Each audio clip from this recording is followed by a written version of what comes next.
Sud Radio, mettez-vous d'accord, 9h-10h, Valérie Expert. Bonjour à toutes et à tous, avec vous, vendredi 30 juin, évidemment nous allons revenir sur les émeutes, troisième nuit d'émeutes, des scènes de chaos, des scènes de guerre, quand on voit certaines images des bâtiments à Roubaix entièrement brûlés, des mairies, des commissariats, c'est notre sujet aujourd'hui avec ces pillages et puis des interrogations, on entend que les arrestations qui ont eu lieu concernent des mineurs entre 11 ans, vous avez entendu, 11 ans et 18 ans, la responsabilité des parents, les politiques.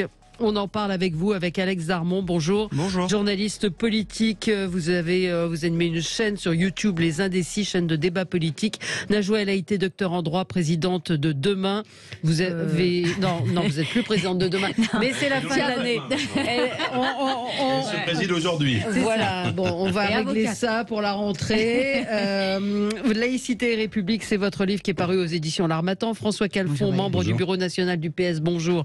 Et ancien député, Alexandra Spinner, conseillère régionale LR d'Île-de-France. Bonjour Valérie, bonjour à tous. Pas de coup de gueule, pas de coup de cœur aujourd'hui. Parce que on n'a que des coups de gueule. Ouais, en fait. Bah oui, je me suis dit que c'était un seul sujet, et même coup de gueule. Un seul et même sujet. Peut-être avec vous, Alexandra, commencer par ces témoignages de maires que vous avez eus, témoignages de maires LR ce matin que vous m'avez montré, qui sont absolument sidérants. Oui, c'est terrifiant et c'est aussi l'occasion de rendre hommage à ces élus, à ces maires qui sont le dernier rempart. Dans ces situations insurrectionnelles, ou des messages qui sont terrifiants. Ma ville est en ruine. Sans la police municipale, ma mairie aurait brûlé. Enfin, c'est terrifiant. Ouais. Voilà, juste terrifiant. Donc, plein soutien à ces élus non, mais c'est surtout qui sont si violemment attaqués. Ce que je ressens dans ce que vous m'avez montré, c'est la solitude, l'extrême solitude des maires qui sont face à des casseurs extrêmement organisés et une police totalement impuissante. On peut même rajouter quelque chose. Najwa est là, elle a été élue d'Évry-Courcouronne en son temps. J'étais élu de Melun, Noisiel, tous ces territoires sont impactés. Moi, je travaille avec les maires tous les jours. C'est 5 ans pour construire une école. C'est une nuit pour la brûler. Quand les services publics nationaux partent, c'est les mairies qui suppléent en faisant des antennes jeunes, en mettant en place des adultes relais. En une nuit, moi je pense à mes amis que j'ai eus hier de la mairie de Nanterre qui sont effondrés parce que pendant 15 ans, vous remontez un peu comme le rocher de Sisyphe la ville en changeant sa réputation en une nuit au sens propre. Tout est balayé. C'est balayé. Vous la brûlez parce que Clichy-sous-Bois restera célèbre pour et bondi pour surtout Clichy-sous-Bois pour les émeutes de 2005. Pendant combien de temps on parlera de Nanterre, qui est un hashtag maintenant sur les réseaux sociaux. Moi, je voulais juste dire deux choses qui permettent aux uns et aux autres de partager, parce que nous sommes dans une situation d'exception. Qui mérite maintenant un statut exceptionnel pour sortir au plus vite de tout cela. Mais justement, qui a la solution aujourd'hui quand on voit ce qui est en train de se passer, où on sent que tout le monde est. Moi, je crois, vous l'avez dit, Valérie, vous avez la solution dans ce que vous avez dit tout à l'heure. Moi, je crois que si on supprime le problème, donc il faut un statut d'exception, un régime d'exception. Notre Constitution le permet. Et c'est quoi un statut d'exception? L'article 16, la mise en œuvre de l'article 16. Attendez. Mais l'article 16, il est fait pour les gens qui obéissent. Enfin, j'entendais, pardon de reprendre ces mots, j'entendais Éric Zemmour ce matin. Valérie, vous faites bien de m'interpeller, mais j'ai réfléchi ce matin. La deuxième chose, c'est que bien sûr qu'il faut un couvre-feu assez rapide, à partir de 20h. Attendez, et on sait très bien que si nous supprimons les jeunes mineurs qui sont dans la rue, puisque vous avez dit que c'est des... D'accord. Eh bien, il faut systématiquement, et c'est la loi qui le prévoit, placer en garde à vue les parents qui laissent leurs enfants dans des situations. Mais je comprends. Moi, je suis d'accord avec vous. Mais si vous voulez qu'on continue comme ça, on continue comme ça. Mais sauf que c'est pas possible. Vous savez que c'est impossible. L'état d'urgence, il est fait pour vous et moi, pour des gens qui obéissent à la police quand on les interpelle. Quand vous regardez, c'est en 2005, quand souvenons-nous, il y a eu 3 semaines de révolte, et c'est après les mises en place de mesures couvre-feu. Alors, même pour eux, la symbolique, ça compte. qu'on a réussi à sortir de l'ornière. Le problème, François, par rapport à ça...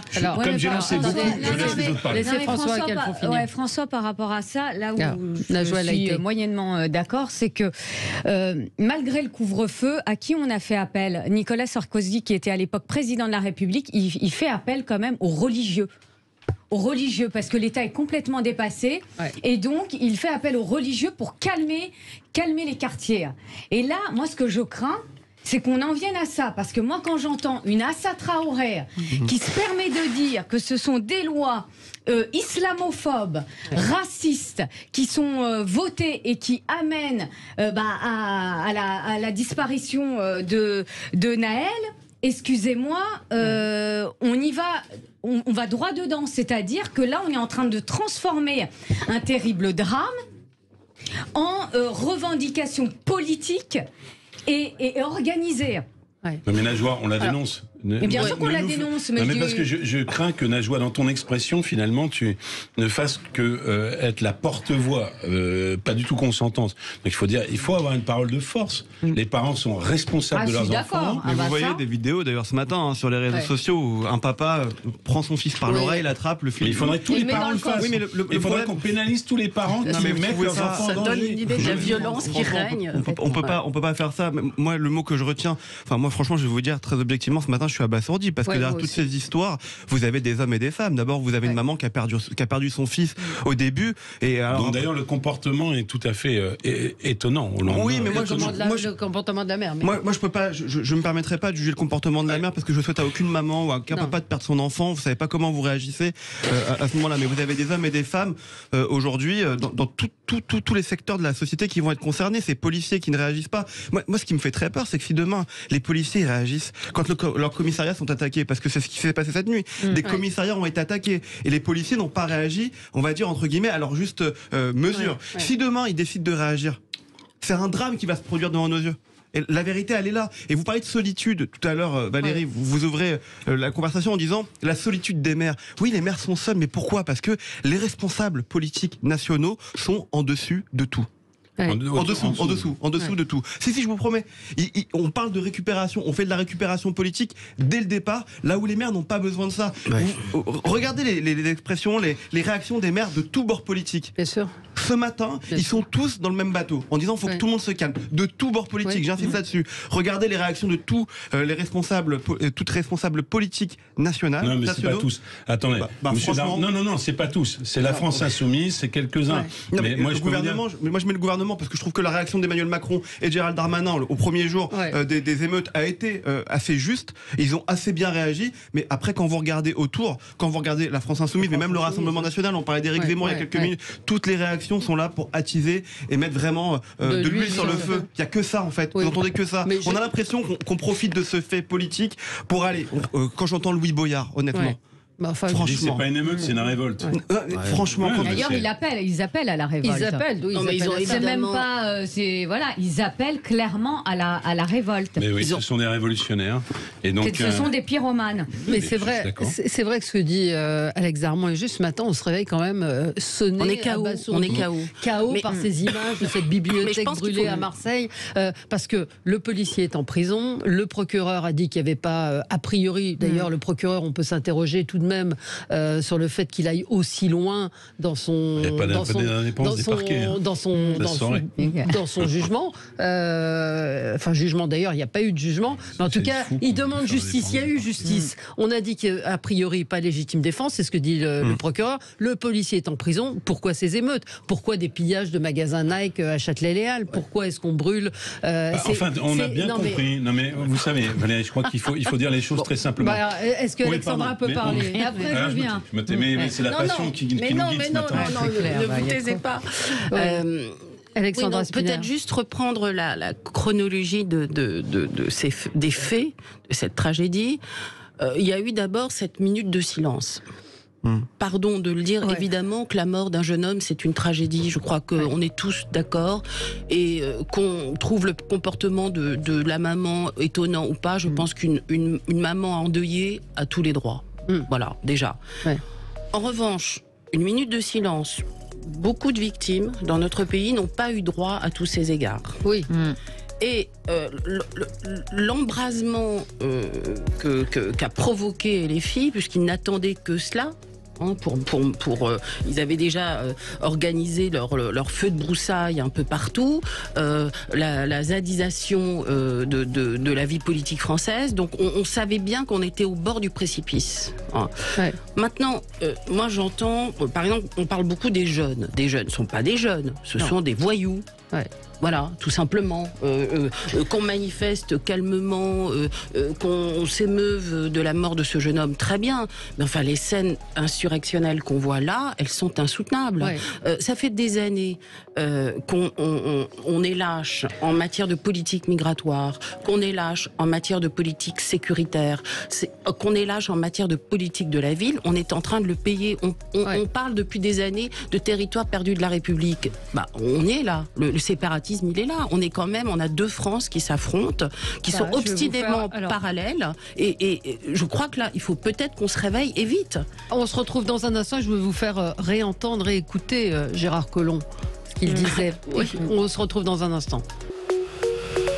Sud Radio, mettez-vous d'accord, 9h-10h, Valérie Expert. C'est vrai qu'il y avait faute également. Alors, je vous propose de réécouter ce que disait Gérard Collomb au moment où il a décidé de quitter le ministère de l'Intérieur.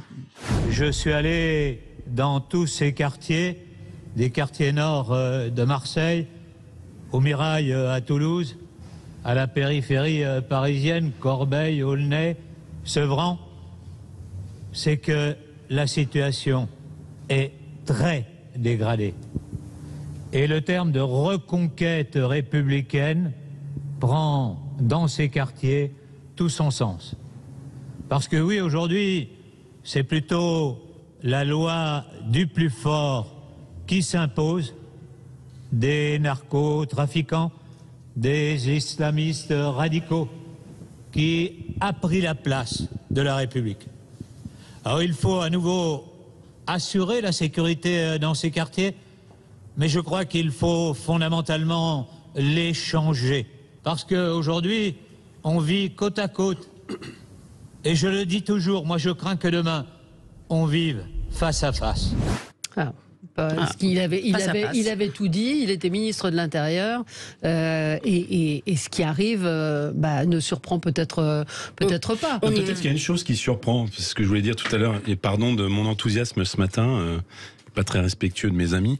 Non, ce qui surprend, c'est qu'en fait, il y avait une forme de paix armée qui couvait dans les quartiers, et dans les quartiers nord de Marseille sont l'illustration, c'est-à-dire qu'en réalité, le narcotrafic à tout prix.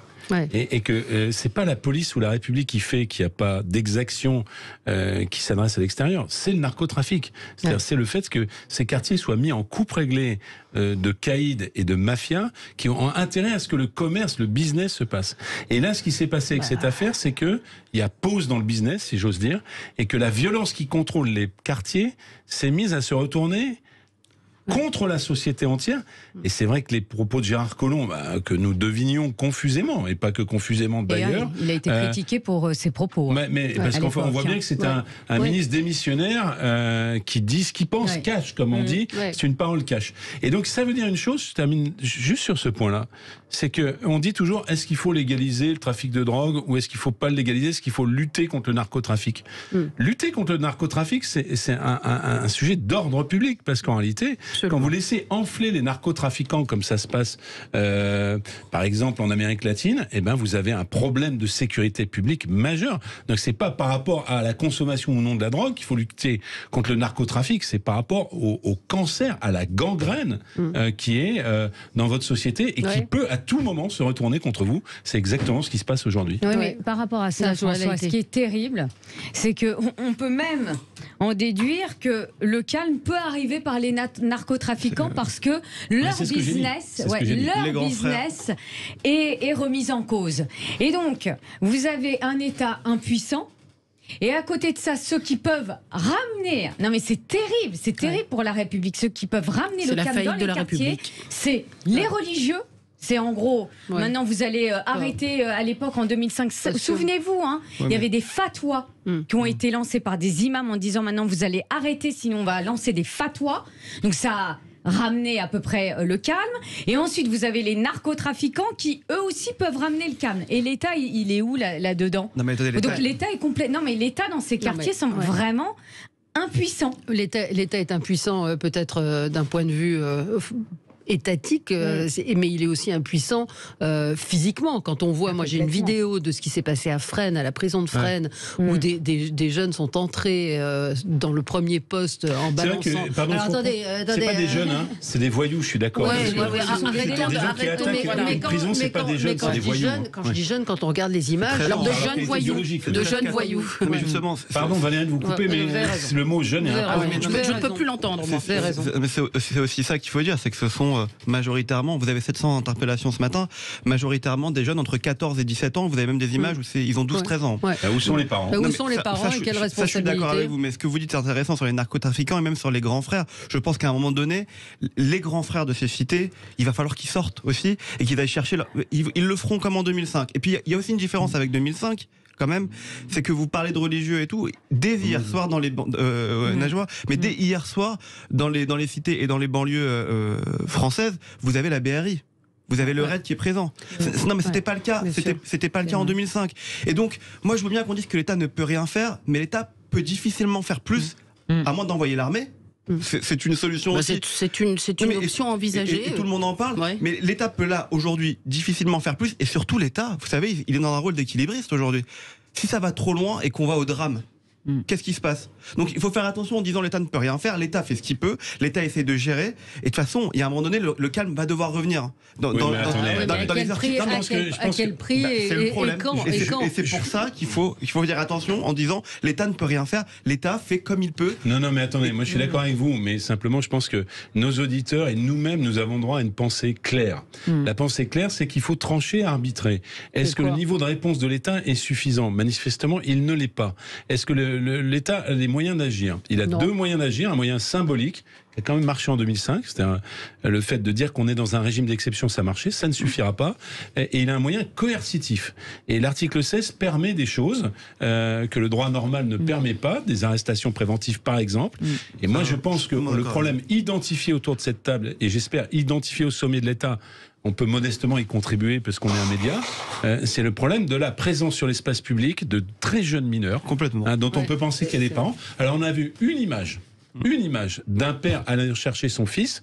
Eh bien moi je dis que si l'État, dans sa fonction symbolique et dans sa fonction régalienne et coercitive, ciblait les parents, et moralement et pénalement, pardon de le dire, que si les parents savent que si leur gosse est appréhendé, et ça la loi le permet, je parle sous le contrôle de Najwa qui est une spécialiste du droit, de les appréhender, de les poursuivre pour les exactions commises par leurs enfants, eh bien je pense que ça changera un peu la donne. Je crois qu'il y a ce qui éclate aux yeux, c'est le défaut. Je suis pas sûr parce que quand vous êtes parent, vous pouvez retenir votre gosse dans l'appartement pour ne pas qu'il descende. Vous croyez pas que depuis des années il y a des parents qui ont abandonné? Objectivement, qui ont abandonné et qui sont dépassés. Vous avez mais si on dit ça, si on dit tous les moyens d'agir, alors il n'y a plus rien, et ben on laisse le pays cramer. Moi, j'essaie de prendre des pistes. Mais c'est une situation pragmatique qui sont le degré au-dessus. Allez arrêter ces jeunes par prévention avant. Moi, je suis d'accord avec ça. Ça s'appelle le couvre-feu. Si vous êtes dans la rue, vous êtes appréhendé, vous êtes placé en garde à vue. Voilà. Et je pense que nous en sommes là parce que si vous regardez, qu'est-ce qui fait que les situations sont incontrôlables? C'est que vous laissez s'accumuler un certain nombre de gens qui n'ont rien à y faire dans l'espace public. Si dès 20h, puisque maintenant on a malheureusement une météorologie des émeutes, c'est vers 23h. Si dès 20h vous n'avez plus le droit de circuler, les métros ne circulent plus et vous appréhendez les personnes qui sont dans l'espace public, alors la notion d'attroupement, n'est-ce pas, qui est aussi une notion juridique, sera plus compliquée à constituer et les forces de police ne seront pas débordées. C'est ce qu'il faut viser. Alexandra Spinner. Oui, non, juste je voulais quand même saluer la décision de Valérie Pécresse de faire cesser la circulation des bus et des trams. Et des trams à partir de 21h, parce que c'était déjà une première mesure pour assurer la protection des agents et des voyageurs. Je note quand même que c'est la première mesure responsable qui a été prise, et j'aimerais bien que le gouvernement s'en inspire. D'autres collectivités locales l'ont fait. Absolument. À Lyon. Mais il serait temps maintenant d'agir. Mais ce dont vous parlez, François, c'est éternellement la faiblesse de la sanction c'est toujours la même histoire. Mais c'est le point de départ, on l'a évoqué hier, c'est-à-dire que on revient toujours à ça. Visiblement, Nahel, lui, a été connu pour des refus d'obtempérer. Je rappelle qu'il y a eu une course-poursuite quand même de 26 minutes avant son interpellation. Et je rappelle qu'effectivement, personne ne doit mourir pour un refus d'obtempérer. Néanmoins, il n'y a pas eu de sanction. C'est-à-dire que ce jeune aurait été sanctionné dès le premier refus d'obtempérer. On n'en serait peut-être pas là. Ça veut dire qu'il n'y a plus de respect de l'ordre, il n'y a plus de respect de la police, il n'y a plus de respect. Et puis la justice, qui est en question quand même. Il est évident que moi, j'aurais un gamin qui roulerait à 18 ans ou 17 ans, on n'en est plus à un an près, dans une voiture qui coûte 85 000 € en location alors qu'il n'a pas le permis. Je peux vous assurer qu'il passerait un mauvais quart d'heure. Bah oui. Non mais c'est vrai que c'est pas. Je reviens parce que les mots ont un sens. En effet, c'est un véritable drame de mourir dans ce contexte-là. C'est horrible. Mais en effet, ce jeune. C'est pas la première fois, et vous le rappeliez très justement, qu'il refusait d'obtempérer. Il a failli renverser un piéton. Moi, j'ai eu une affaire comme ça où ça a été terrible pour mon client qui n'avait pas de problème avec la justice, mais qui a conduit sans permis, qui a renversé un piéton, qui était entre la vie et la mort. Et ça a été, un drame pour mon client, mais également pour cette victime. Tout ça pour vous dire que, en fait, là, ce jeune est mort, mais il aurait pu renverser un piéton. Je crois que c'était la crainte du policier. J'espère que ça sera pris en compte. Mais moi, j'aimerais évoquer un dernier point. Ouais. C'est ce que François a commencé à évoquer, c'est la responsabilité des mineurs. Et on sait quand même que dans les quartiers, ils sont utilisés comme boucliers par les caïds. C'est une réalité. Voilà. Et la majorité des émeutiers interpellés, comme tu l'as dit, ils ont entre 14 et 18 ans. Donc il faut une fois pour toutes, comme le réclame la droite, repenser notre arsenal judiciaire en la matière. Alexandra, il a été repensé cet arsenal judiciaire pour le nouveau code pénal des mineurs. Ils vont être jugés immédiatement. Non, mais ça, c'est important de le dire aussi ce matin. Les jeunes qui ont été arrêtés, il y a plus de laps de temps entre leur passage devant le juge et leur arrestation, comme c'était le cas avant. Pourquoi ? Et je trouve ça plutôt judicieux d'ailleurs, c'est de dire, quand on est jeune, il ne faut pas attendre de mettre la sanction. Il faut qu'ils comprennent. Alors, dans le cas de Nahel, franchement, on est tous d'accord pour dire que malheureusement, la mort de ce jeune homme, encore une fois, c'est plus un prétexte. En plus, le contexte n'aidant pas, parce que les vacances scolaires, on a à la fin du mois de juin, c'est plus un contexte. Moi, franchement, j'entends peut-être qu'il était attendu à la rentrée devant des juges, qu'il avait refusé d'obtempérer et tout, mais je pense qu'il faut arrêter de parler de ce jeune homme. Il va être enterré demain. Voilà, il a payé de sa vie, sans doute des erreurs qu'il a faites. Voilà, maintenant il faut se projeter sur la suite, parce que comme la maman, encore une fois, on ne sait pas comment elle réagit, pourquoi elle réagit comme ça. Elle doit être complètement groggy. Et cet enfant, c'est pareil, il a 17 ans. Attendez, je pense que ce matin, il faut, et je crois que je le fais, mais à mes risques et périls, puisque la parole n'est pas libre dans ce pays en fait, mais il faut se départir. Il ne faut pas tomber dans le complotisme. Non, mais au sens où vous êtes toujours rattrapé par des polémiques, etc. Il faut se départir des postures partisanes.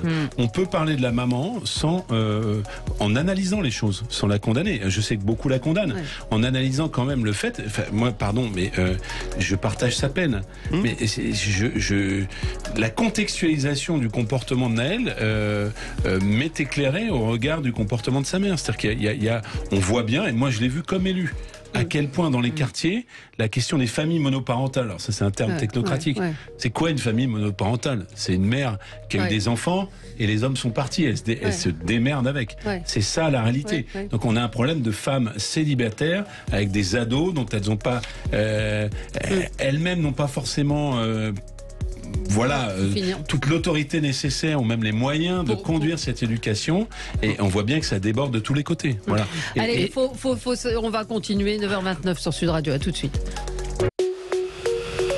Sud Radio, mettez-vous d'accord, 9h-10h, Valérie Expert. Avec vous, vous sur Sud Radio jusqu'à 10h. Beaucoup de sujets autour de ces émeutes. Un commentaire, je ne sais pas si vous avez vu ce communiqué du ministère des Affaires étrangères algérien. Le ministère des Affaires étrangères et de la communauté nationale à l'étranger a appris avec choc et consternation la disparition brutale et tragique du jeune Naël dans des circonstances particulièrement troublantes.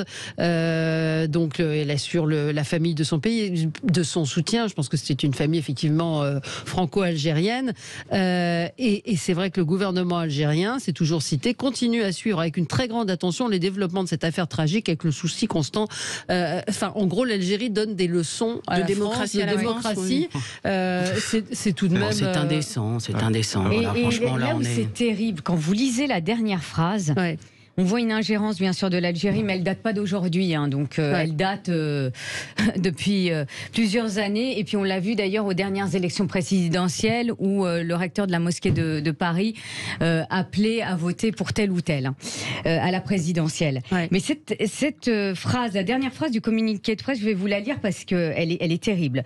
Le gouvernement algérien continue à suivre avec une très grande attention les développements de cette affaire tragique, avec le souci constant d'être aux côté des membres de sa communauté nationale au moment de l'adversité et de l'épreuve. C'est-à-dire que même la nationalité française en tant que telle, parce que la plupart de ces jeunes ont la double nationalité.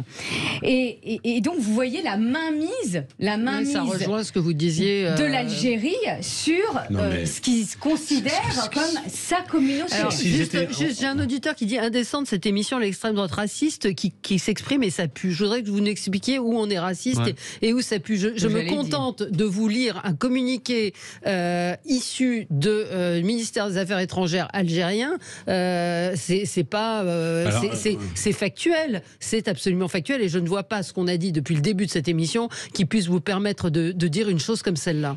Oui, juste pour aller dans le sens de la suite de ce qu'a dit Najwa. Si c'est sa communauté nationale, allons au bout du délire. Je suis désolé, mais à ce moment-là, ils ne peuvent pas dire, quand il y a un franco-algérien ou un Algérien tout court, qui est un OQTF, ils ne peuvent pas dire on ne reprend pas nos OQTF.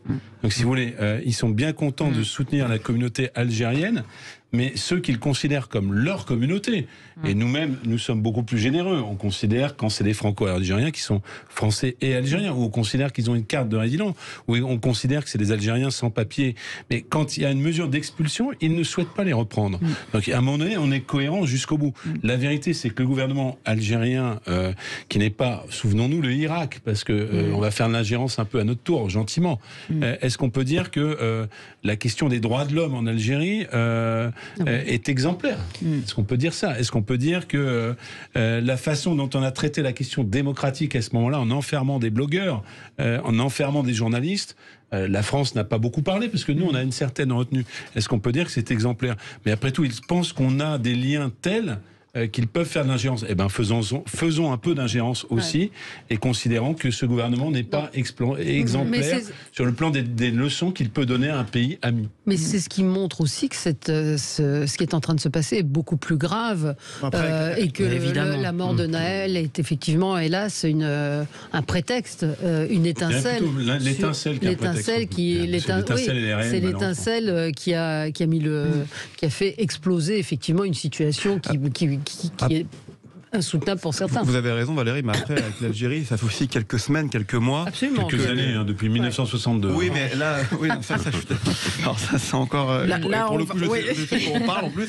Mais au-delà de ça, c'est là, quelques semaines, quelques mois, que les Algériens sont en train de rafraîchir très fortement les relations avec la France. On en parlait sur ce plateau même il y a quelques semaines, sur l'hymne national, où il y avait un couplet qui avait été rajouté sur un couplet anti-français. Vous avez même Édouard Philippe, poétiquement, qui dit qu'il faut revoir les accords sur l'immigration de 68 sur l'immigration algérienne.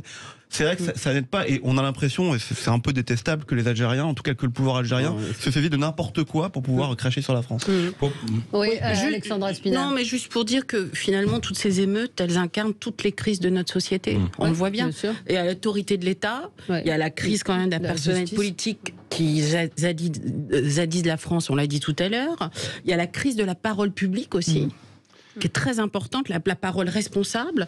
Il y a la crise de l'école qui n'est plus capable d'inculquer le sacré et d'inculquer le respect et les valeurs de la République.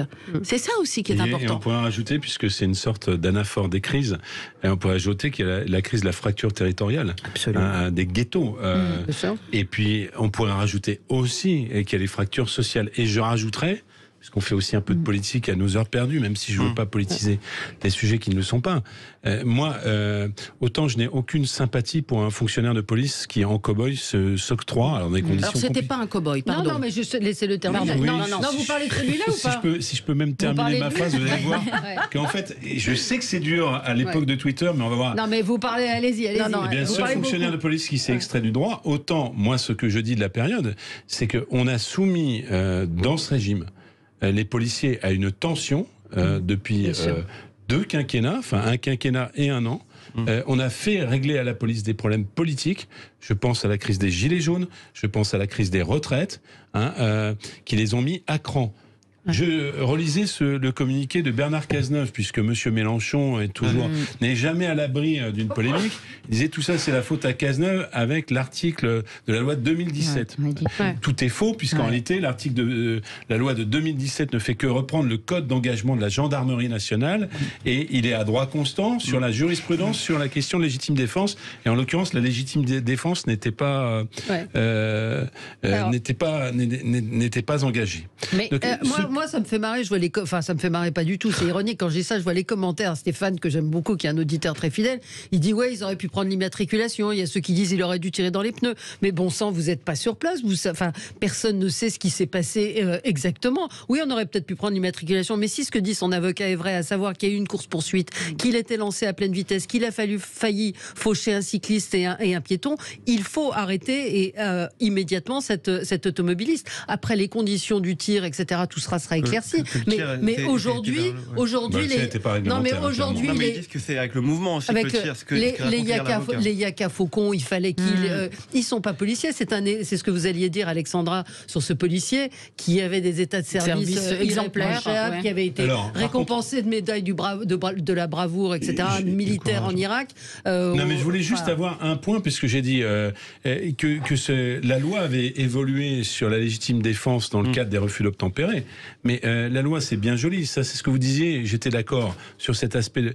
C'est bien joli de voter des lois, mais derrière, il faut que l'application se fasse. C'est quoi l'application?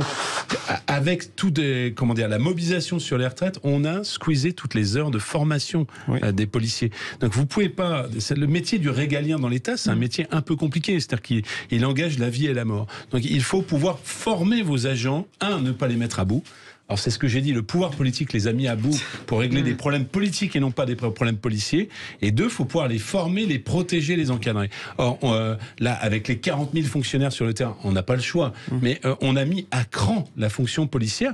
Et moi, je les défends pas toujours, les syndicats de police, en disant que si on avait correctement mis les crédits, les heures de formation nécessaires qui ont tout été squeezées, si on n'avait pas reporté systématiquement les congés, eh bien, ce personnel-là qui a été engagé, je connais pas du tout je connais ses états de service, mais je connais pas sa dimension psychologique, eh bien, il est clair qu'à un moment donné, l'institution, à travers quelques individus, peut craquer. Moi, je l'excuse, contrairement à vous, je ne l'excuse pas, mais on peut expliquer une contextualisation sur, malheureusement, cette police à qui on demande à peu près tout. D'ailleurs, ils sont tellement à cran, les policiers, qu'il y a un nombre de démissions extrêmement important.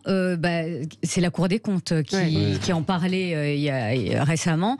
Et donc, on a des raisons d'être fortement inquiets, parce qu'on parlait de l'attractivité de ce métier. On peut parler aussi de l'attractivité du métier d'enseignant. Tous les métiers qui touchent aux régaliens sont en tension. Tous les métiers qui soutiennent la République sont en tension. Parce qu'on va se faire trouver la peau pour 1 800 €. 1800, pas tout à fait, Sous-brigadier, je ne sais pas combien il commence, mais enfin, je ne dois pas être très loin du compte. On vous retire vos congés. On va en première ligne pendant le Covid pour 1 700 € avec le risque d'être soi-même contaminé. Et on va enseigner dans des quartiers où finalement le travail initial des parents n'est pas forcément fait pour 1 650 €. Et donc ça, je suis d'accord avec ce que vous avez dit tout à l'heure. Cette crise est le révélateur de toutes les crises. C'est-à-dire qu'à un moment donné, il va falloir remettre le socle de la République là où il est, peut-être faire le tri dans des dépenses de l'État, mais assurer que ces fonctions, non pas que régaliennes, parce que c'est pas du régalien à l'éducation, mais ces fonctions de base soient correctement remplies, parce qu'on en leur demande beaucoup trop et pour beaucoup trop peu. Hein. Ouais. Mais vous parlez effectivement d'usage politique sur les policiers. Effectivement, ça fait 6 ans, 7 ans qu'ils sont essorés, les policiers. Et puis avant, faut pas oublier que sur le quinquennat d'avant, vous aviez quand même aussi eu le terrorisme qui avait utilisé aussi ses forces de l'ordre énormément, mais pour plus de vigilance et tout. Donc c'est vrai que c'est un métier aujourd'hui, pour en parler un petit peu avec des policiers que je connais, des amis à moi, où ils s'en éloignent de plus en plus. C'est-à-dire qu'ils sont policiers aujourd'hui, ils font d'autres formations pour faire d'autres métiers. Ils rentrent dans les polices municipales, où ils sont beaucoup mieux payés, où ils ont des horaires. Sans doute. D'ailleurs, pour ce qui est du couvre-feu, que j'espère évidemment, pour le mettre en place, il faudra être certain qu'on est capable de le faire respecter sur tout le territoire. C'est la question, effectivement. Et qu'on ait suffisamment d'effectifs pour le faire respecter. C'est ça, au fond, le vrai sujet. On va marquer une pause et on se retrouve dans un tout petit instant avec vous pour continuer ce débat. Tout de suite. Sud Radio, mettez-vous d'accord, 9h-10h, Valérie Expert. Avec vous jusqu'à 10h, émission donc consacrée aux émeutes qui sont passées un petit peu partout en France, même dans des petites villes de province. Dans l'Ain, on voit qu'il y a une mairie qui a été attaquée et la question c'est et maintenant ? C'est-à-dire toujours et maintenant qu'est-ce qu'on fait ? Qu'est-ce qu'on fait ? Qu'est-ce qui peut se passer ? Comment venir à bout de cela ? On a commencé un peu à évoquer le sujet, mais... au niveau... Enfin, moi, je vais parler en tant que... J'ai dit ce que j'en pensais, mais tout le monde m'a cassé. Donc, comme il y a des gens plus intelligents que moi... Non, on était tous d'accord. Hein. Ah non, vous avez dit ça sert à rien. Si, mais je pense qu'il faut un couvre-feu, déjà, à la base. Mais le couvre-feu, on est tous d'accord. On est tous d'accord sur le couvre-feu. Comme tu le disais, François, il y a des mairies qui ont déjà commencé, du côté du conseil régional. Dès 21h, il n'y a plus de transport. Mesure courageuse et responsable de la maîtresse. Les transports, moi, puisqu'on a fait de la grande idéologie et à la coupure, on a dit les gens ils pensent qu'on est perché. Soyons concrets, il faut arrêter le métro, le tramway. On a arrêté les tramways, il faut arrêter les métros. Pourquoi il faut arrêter les métros ? C'est pas par mesure de punition, c'est parce que vous vous apercevez qu'il y a une étincelle et il y a maintenant des voyous qui débarquent en ville. Eh bien, on va arrêter qu'ils puissent débarquer par un cordon ombilical qui s'appelle le RER pour piller tous les magasins de Paris. Voilà, c'est concret, ça n'a rien de politique, mais déjà ça calmera les choses. La deuxième chose, je l'ai dit tout à l'heure, les émeutes, elles commencent, malheureusement, on est devenu expert, à 23h. Bon, le matin, il n'y a personne, parce que tout le monde dort, à 23h. Donc, si vous mettez un couvre-feu à 20h, et que quand il n'y a pas ces effets d'attroupement qui créent un débordement que la police ne peut plus traiter, eh bien, vous interpellez systématiquement les gens qui n'ont rien à faire dans la rue. Oui, sauf qu'on voit qu'aujourd'hui, il y a une impuissance de la police qui rebrousse chemin face mais Valérie, c'est ce que j'ai dit. Et ce que je dis, c'est quand vous avez l'attroupement, c'est fini. Mais avant, pendant toute la période qui précède, vous pouvez parfaitement interpeller les personnes. Ensuite, après, je pense qu'en termes de moyens, je ne prononcerai pas des phrases qui, à mon avis, seront prononcées dès ce midi, mais effectivement, il y a un problème d'effectifs. En France, dans l'état normal, c'est à la police de faire. Je crois que malheureusement, on est à l'os. Donc il va falloir faire en sorte qu'au moins sur le contrôle de quartiers entiers, c'est-à-dire le fait de les fermer, de les protéger, on puisse avoir recours à d'autres effectifs, mais j'en dirai pas plus. Dans certaines villes, il y a quand même c'est la police municipale qui est là pour gérer, quoi. Il faut quand même le dire, on en est là, quoi. Notamment, c'est ce qui s'est passé à Ivry-Courcouronnes hier. Parce que tout à l'heure, on parlait d'isolement des maires. Mais j'irais même plus loin. Isolement, impuissance. Nous, jusqu'à 4h du matin, les élus locaux, parce qu'on a un groupe WhatsApp, donc bien sûr le maire sur le pont, les élus locaux, moi-même, puisque je suis élue d'astreinte, je suis toujours d'ailleurs élue d'astreinte jusqu'à cette fin d'après-midi, autant vous dire qu'on a les nouvelles tombées une à une, le commissariat qui brûle, les magasins pillés, et là les informations tombent, et là on est complètement impuissant, on ne peut rien faire. Et vous avez également un maire, donc le maire d'Évry-Courcouronnes, Stéphane Baudet, qui dit on essaye même de dialoguer, c'est-à-dire qu'à un moment, vous parliez tout à l'heure des grands frères, on dit tiens, on va recourir aux grands frères, on va aussi recourir à des associations qui sont audibles auprès de ces jeunes. là je parle de jeunes raisonnables. Il y a les délinquants, je distingue parfaitement les choses, mais ces jeunes qui peuvent se laisser entraîner par ces délinquants. Eh bien, le dialogue, à ce jour, le dialogue est impossible parce qu'on est complètement dans la déraison. Tous les élus locaux disent qu'on est dans ce momentum de pic de crise, on espère qu'il ne durera pas, où ils avaient envie, alors il y a eu l'étincelle, ils avaient envie de ces émeutes. Et donc, complètement. Les quartiers ne sont plus accessibles mais qui veulent dire quoi, enfin, c'est l'expression. Moi je pense, alors après si on analyse, vous allez me dire que je suis un peu polémique, c'est ce que j'ai dit tout à l'heure, je pense que le pays est dans une cocotte minute depuis les Gilets jaunes. Alors, le seul truc, c'est que ces catégories, Dieu merci, parce que ça s'appellerait vraiment une révolution. Les catégories se mobilisent séparément. Vous avez eu la France finalement disqualifiée des ronds-points avec les gilets jaunes, la France instituée du travail avec les retraites, et comme il y a plusieurs France, puisqu'on vit plus tous dans le même pays, et maintenant la France des quartiers. Faut pas croire que les quartiers n'aient pas vu les gilets jaunes, n'aient pas vu les retraites. Simplement, c'était pas leur agenda. Non, et donc, ils disent maintenant, si j'ose dire, ils disent maintenant, c'est notre tour. Et je renvoie quand même une responsabilité, je suis désolé de le dire, je le dis calmement, mais j'y crois profondément.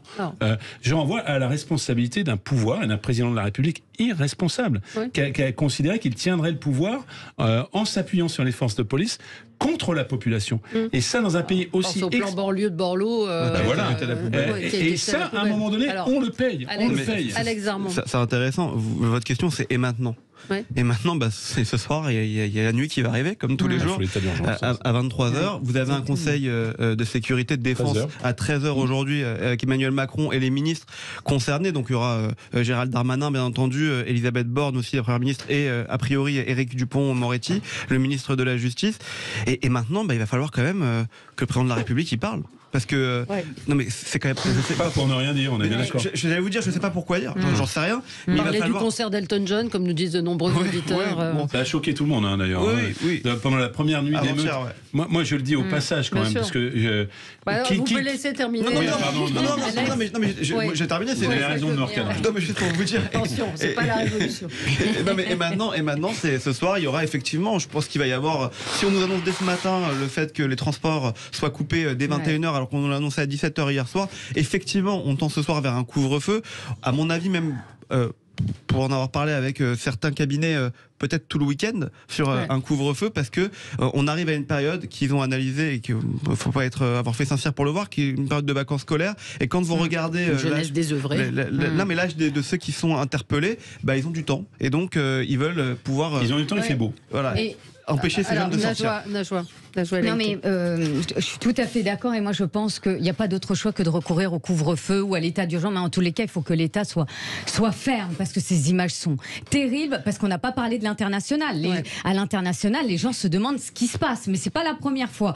Donc ces images sont terribles. Mais moi là où je suis extrêmement inquiète, c'est que quand vous analysez ce qui se passe sur les réseaux sociaux, vous avez des groupuscules d'ultra-gauche qui en appelle à faire converger les luttes. Non, mais c'est extrêmement grave. Faire converger les luttes avec un dénominateur commun, les violences policières. Et donc, à un moment, il va falloir, enfin, je veux dire, pas laisser, c'est pour ça, la réponse, elle doit être forte, pas laisser encore des jours et des jours de drame, parce que on parle des jeunes qui rigolent en filmant des jeunes, pour certains délinquants, mais à côté de ça, vous avez d'autres vidéos où vous avez une dame qui hurle et qui dit « pas l'école, s'il vous plaît, pas l'école ». Mais c'est terrible. Vous avez également d'autres vidéos où vous avez des enfants qui hurlent parce que ils voient leur appartement en feu, et il y a une mise en danger aussi de la vie d'autrui. Donc à un moment, il faut que ça stoppe, que ça s'arrête. Moi, je suis frappée aussi quand même de voir combien cette guérilla urbaine, elle est très organisée. Oui, ça c'est vrai. Voilà, c'est pas quelque chose qui surgit de rien, de nulle part. Ils sont très organisés. Ce sont des voyous qui sont très structurés, très organisés, très armés. Voilà. Et je crois que le problème des réseaux sociaux aussi, qu'on n'avait pas précédemment. Les réseaux sociaux, c'est un amplificateur terrible. C'est un journal de bord en direct. Parce qu'avant, on avait quoi ? On avait le journal de 20h. Pour aller dans votre sens, un élément de preuve. Il n'y a pas une ville de sous-préfecture de province où il n'y a pas ces fameux mortiers d'artifice. Absolument. Mais il n'avait pas dit un truc, Gérald Darmanin, mais enfin, là-dessus. dire, c'est bien, mais il faudrait pouvoir faire. Mais il Alors moi, j'ai un témoignage que je vous donne d'un élu d'Argenteuil qui m'a expliqué ça. Ils sont tellement organisés qu'ils commandent par Internet des mortiers d'artifice, parce qu'ils n'achètent pas ça à l'épicerie du coin, qui se font livrer par UPS. Bien sûr. Hein, oui, ils les achètent à l'étranger. Ils l'achètent sur Internet, encore et toujours. Et si vous voulez, partout, on a vu exploser des commandes. Donc, par exemple, c'est idiot, mais pourquoi les forces Déjà, c'est très spectaculaire dans les vidéos, et ensuite, les forces de l'ordre qui prennent les mortiers en tir tendu se replient. Si on supprime ce problème des mortiers d'artifice, on supprime sur le plan opérationnel un sujet. Eh bien, on a été capable, finalement, les services douaniers doivent arrêter, je pense qu'un arrêté doit être pris et exécuté. Parce que vous voyez bien comment sont les paquets. Oui, mais à un moment donné, si vous voulez, si on peut rien, alors c'est le feu partout. Moi, je pense qu'on a parfaitement les moyens. Tout ça est fabriqué en Chine. Le contrôle douanier peut fonctionner, puisque tout ça arrive par avion à Roissy. On prend un arrêté d'interdiction des mortiers et on le rend effectif. C'est une priorité par les services douaniers de finalement capter sur le tapis d'aéroport. François, vous avez oublié qu'il y a le dark web. Enfin, je veux dire, à un moment donné, ça passe par des UPS, aussi, ça passe par des livraisons. Vous pouvez parfaitement, dans les dépôts UPS, dès lors que vous êtes, agir à tous les niveaux pour que nous n'ayons pas ce problème. Oui, non, juste, je pense qu'on ne peut pas finir ces échanges sans dire notre soutien indéfectible aux forces de l'ordre, à la police, aux pompiers à la qui justice, sont de véritables aux agents des services publics, héros. aux élus locaux. Voilà, ils tiennent. Voilà, depuis 2 jours, ils tiennent la République avec les élus, avec les maires, à bout de bras, il faut le dire. Ce matin, Frédéric Pechnard, sur l'antenne de France Info, se déclarait favorable à l'état d'urgence parce qu'il estime qu'en fait, on peut arrêter. Là, aujourd'hui, on ne peut arrêter que les gens qui commettent des délits. Or là, c'est ça, c'est ce que vous disiez, on peut arrêter préventivement sur des rassemblements. Je crois qu'on est tous d'accord là-dessus.